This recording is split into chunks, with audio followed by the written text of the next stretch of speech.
wbscte polytechnic বা diploma engineering যেটা কারিগরি ভবনের আন্ডারে সমস্ত স্টুডেন্টরা পড়ছে, সেই পলিটেকনিকের প্রতিটা সেমিস্টারে ছাত্রছাত্রীদের প্রচুর পরিমাণে সাপ্লি এবং ব্যাক আসছে, যার জন্য কিন্তু ছাত্রছাত্রীরা চিন্তার মুখে পড়ছে।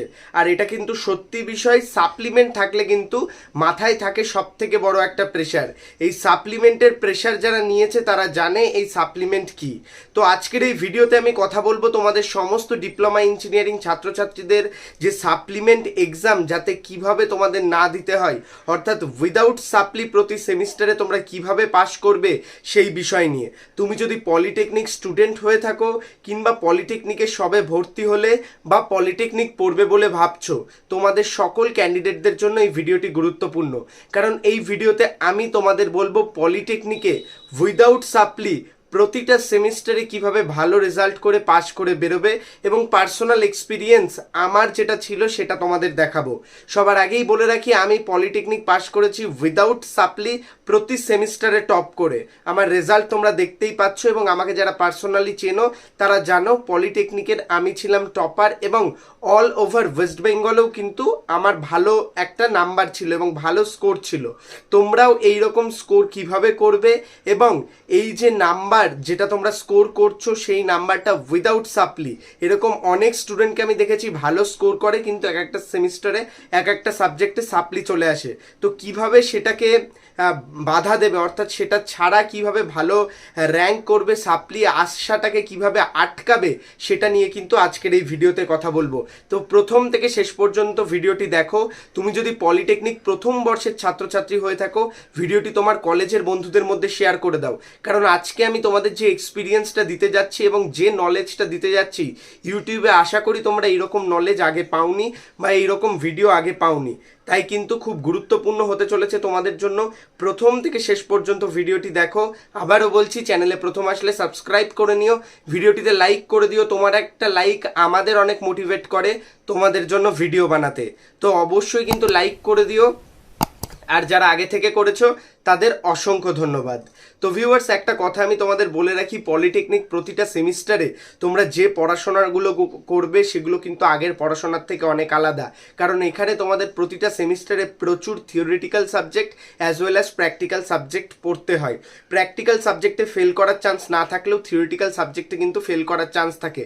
এবং স্টেট কাউন্সিলের খাতা দেখার সিস্টেমও কিন্তু অনেক সময় পরিবর্তন হয়, অনেক সময় পাসিং মার্কস নিয়ে এদিক ওদিক থাকে। তো সমস্ত কনফিউশন তোমরা কিভাবে ক্লিয়ার করবে, দেখো সর্বপ্রথম তোমাদের টার্গেট দিতে হবে পাসিং মার্কস আমরা দেখব না, আমরা ওভারঅল পড়াশোনা করব। ওভারঅল পড়াশোনার জন্য তোমাকে সর্বপ্রথম যে কাজটা করতে হবে সেটা হচ্ছে কলেজ অ্যাটেন্ড মাস্ট। তোমাদের প্রতিটা ছাত্রছাত্রীকে 70 to 80% কলেজ অ্যাটেন্ড করতে হবে। কলেজ অ্যাটেন্ড করার দুটো ফায়দা তোমরা এই সাপ্লিমেন্ট এক্সাম না দেওয়ার জন্য পাবে, অর্থাৎ এই দুটো ফায়দা তোমাকে ভালো রেজাল্ট করতে সাহায্য করবে। নাম্বার 1 পয়েন্ট হচ্ছে, কলেজে তুমি যদি বেশি যাও তাহলে কিন্তু তুমি প্রতিটা ক্লাস ঠিকঠাক করবে, তোমার সিলেবাস সম্পর্কে দক্ষ নলেজ থাকবে, এবং স্যার যেটা পড়াচ্ছে সেটা যদি তুমি কানেও শোনো তাহলেও তোমার পুরো টপিকটার উপর একটা আন্দাজ থাকবে। তারপরে তুমি বাড়িতে যত তাড়াতাড়ি পড়বে তত তাড়াতাড়ি কিন্তু তোমার সেটা রপ্ত হবে এবং পরীক্ষায় তুমি তত সুন্দর করে লিখতে পারবে।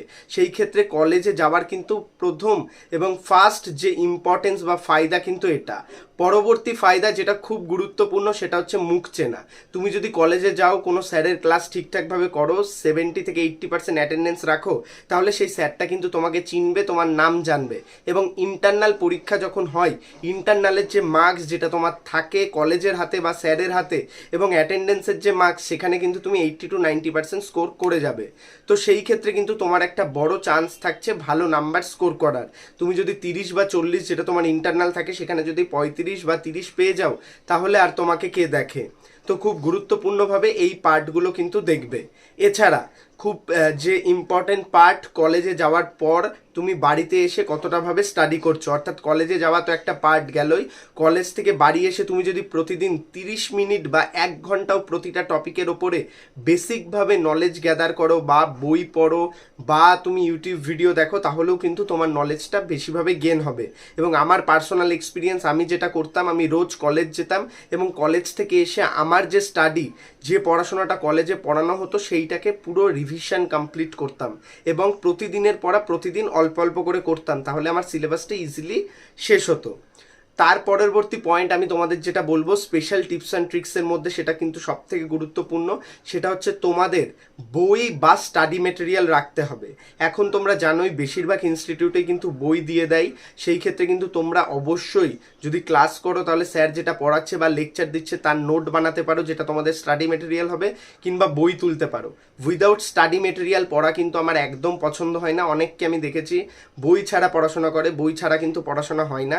তাই অবশ্যই স্টাডি মেটেরিয়াল গুরুত্বপূর্ণ পড়াশোনার জন্য। তোমাদেরও বলছি তোমরা কিন্তু স্টাডি মেটেরিয়াল নিজে বানাও, যদি নোটস বানাও, নাহলে কিন্তু অবশ্যই বই তোলো বা নোটস বানাও, তাহলে কিন্তু তোমার যে পড়াটা সেটা কিন্তু খুব ভালো হবে এবং তুমি যেটা পড়ছো সেটা কিন্তু তুমি মনে রাখতে পারবে। এবং বই থেকে তুমি যদি পড়ো বইয়ের ল্যাঙ্গুয়েজগুলো, তাহলে কিন্তু লেখার সময় অনেকটা সুবিধা হবে।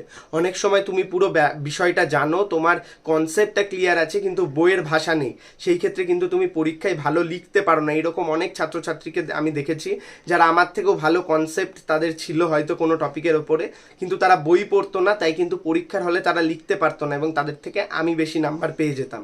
ঠিক এরকমভাবে কিন্তু তোমাকে পড়তে হবে প্রতিটা টপিকে।